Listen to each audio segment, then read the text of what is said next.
क्योंकि आप डायरेक्टली तो नहीं मार रहे, बट अगर आप खा रहे हो तो इनडायरेक्टली तो आप मार ही रहे हो ना। मारे रहे हो, बिल्कुल। हाँ, तो अंदर से ये आना चाहिए कि मैं क्यों किसी को मारूं। So that is out of compassion. अगर मेरा उसको बिना मारे भी काम चल सकता है तो मैं क्यों ना काम चला लूं। समझ गए? अगर मान लो जंगल में हो और बिना किसी को मारे काम चल ही नहीं सकता, तब तो खुद जिंदा रहने के लिए किसी न किसी को मारना ही पड़ेगा। बट अपने टेस्ट के लिए मैं किसी को क्यों मारूं? क्या मैं अपने टेस्ट को बदल नहीं सकता हूं?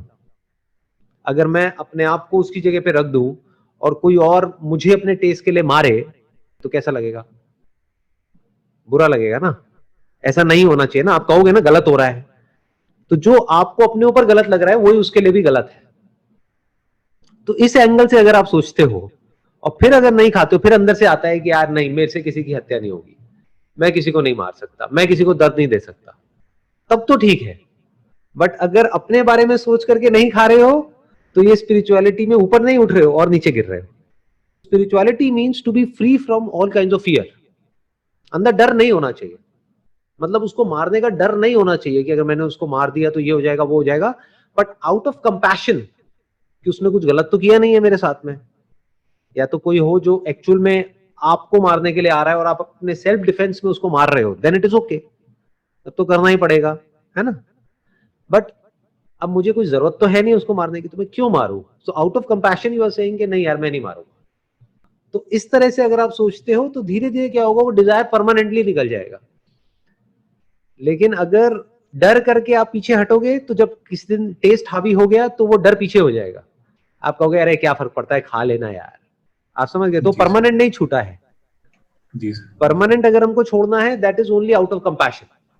अब माइंड ने दूसरा रास्ता क्या चुना?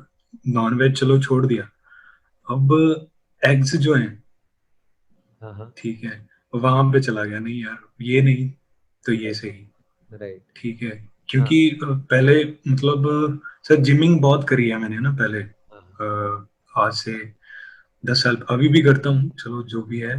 लेकिन क्या है कि प्रोटीन वगैरह डाइट को लेके काफी कुछ पढ़ा उस टाइम पे, सुना, तो बस ये अभी एग्स पे हूँ सर मैं। Eggs are comparatively better. Eggs जो है वो कंपैरेटिवली बेटर है, क्योंकि आप किसी को अभी लाइफ पूरी तरह से मैनिफेस्ट नहीं हुई है, जो पूरा जो न्यूरोलॉजिकल सिस्टम है वो पूरी तरह से डेवलप नहीं हुआ है। तो जो पेन की जो सेंसेशंस है, उसके जो रिसेप्टर्स होते हैं बॉडी में, वो पूरी तरह से डेवलप नहीं हुए हैं, तो बहुत ही माइनर लेवल पे है। तो eggs is comparatively much better than जो आप नॉनवेज खा रहे हो उससे। बट हैविंग सेड दैट, ये हमारे अपने बिलीव्स हैं जो बनाए हुए हैं कि अगर मैं जिम कर रहा हूं या मैं एक्सरसाइज कर रहा हूं तो मुझे नॉनवेज खाना ही पड़ेगा नॉनवेज या खाने पड़ेगा। प्रोटीन खाना पड़ेगा, और प्रोटीन सिर्फ अंडे से ही आ सकता है और कहीं से नहीं आ सकता। ये सब गलत बिलीव्स है। अभी एक वीडियो है, आप देखना। डॉक्यूमेंट्री आई है, देखिए सर मैंने वो डॉक्यूमेंट्री डॉक्यूमेंट्री आई देखी थी। आपने, द गेम चेंजर्स के नाम से? Virat Kohli has now become vegan. मतलब कि वो ना अंडा लेते हैं, ना नॉनवेज लेते हैं, ना मिल्क प्रोडक्ट्स लेते हैं, और उनकी फिटनेस में कोई कमी नहीं है। और मेरे को नहीं लगता कि जितना वो जिम करते हैं, जितनी वो एक्सरसाइज करते हैं, जिस लेवल पे अपने फिटनेस पे काम करते हो, उस लेवल पे आप करते होगे, नहीं सर, राइट? बिल्कुल तो बिल्कुल जब बिल्कुल। वो वीगन हो सकते हैं तो आपको क्या दिक्कत है? बेसिकली 8 इसेंशियल अमीनो एसिड्स होते हैं, वो होना चाहिए एक प्रोटीन में। तो वो कंबाइन करके भी बन सकता है, जरूरी नहीं है कि आठों एक में ही हो। You getting where I am coming from? जैसे इंडिया में खिचड़ी बहुत चलती है, तो खिचड़ी क्यों चलती है? क्योंकि कुछ ऐसे अमीनो एसिड्स हैं जो चावल में है लेकिन दाल में नहीं है, कुछ ऐसे हैं जो दाल में है और चावल में नहीं है, इन दोनों को मिक्स कर देते हैं तो ये कंप्लीट बन जाता है। सही बात है। सो ऐसा कुछ नहीं है कि अगर हम नॉनवेज खाएंगे तो हमारी एनर्जी ज्यादा होगी। बल्कि अब जो लेटेस्ट स्टडीज है, वो अगर आप एसिड एल्कलाइन के बारे में थोड़ा स्टडी करोगे और पढ़ोगे, तो आपको समझ आएगा कि जो जितनी भी जो आज की डेट में जो बीमारियां हैं जो सबसे खतरनाक है, जैसे कि कैंसर, उन सब की जो जड़ है वो है इन्फ्लेमेशन। कि हमारी बॉडी के अंदर कहीं ना कहीं इन्फ्लेमेशन हो जाती है। और इन्फ्लेमेशन की जो सबसे बड़ी जड़ है वो है हमारी बॉडी का अंदर से एसिडिक होना।